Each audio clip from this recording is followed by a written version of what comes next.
There were once two men. One was called Mr. A.K. Allen Forstrate, Jr. de Montfort, manager of a very large company somewhere in London. He was, of course, rich. Tell them how rich you are, Mr. A.K. Allen Forstrate. Blah, blah, blah. Very rich. Quite. No, I'm not. I'm very rich. Not quite rich. Very rich. No, I know you're very rich. I was just saying quite to express my agreement with your statement.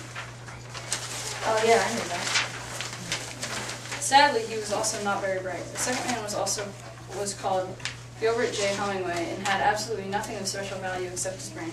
He was very, very wise. Yes. I knew you'd agree.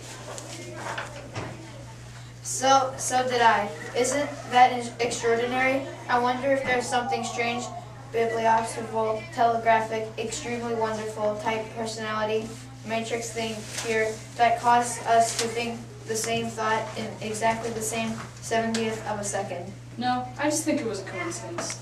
Wonderful. How did you come up with such a marvelous conclusion? It's in the script. Okay then. Now, it happened that one day in 18 BC that both these men wanted to build a house.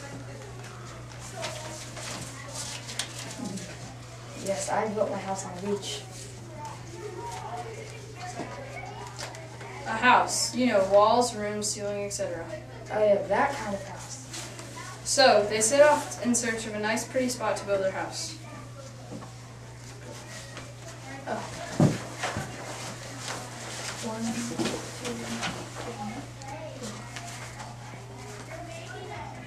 The foolish man picked a nice spot just somewhere off Honolulu, which was sunny, warm, and generally a very nice place to build a house. He ordered his bricks, concrete, and cement. His house was to be built on sand. Yes, and very nice sand it was too. The wise man, however, found a very large hill just outside Edinburgh, which was not very nice at all. He ordered his bricks and cement. His house was to be built on rock. It's a nice lot. Lots of moss and strength for him. When they had both finished building their houses, the foolish man ordered a cocktail, put on his suntan lotion, and then sunbathed, happy with his new house. I'm happy. The wise man, however, just sat alone in his house, working out the best angle for a large tree in his rock grate. Roots down or up, I wonder.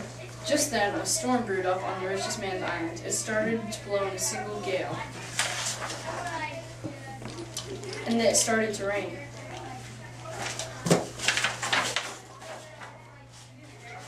And the rain turned to snow.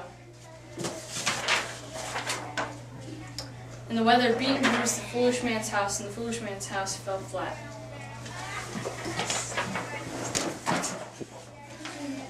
The foolish man sat alone, and he had lost all his money because his house was not built on a firm enough foundation.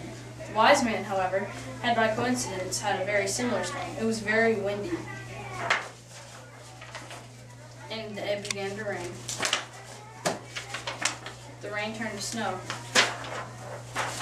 But the wise man's house stood firm because it was built on a firm foundation. All who have ears to hear.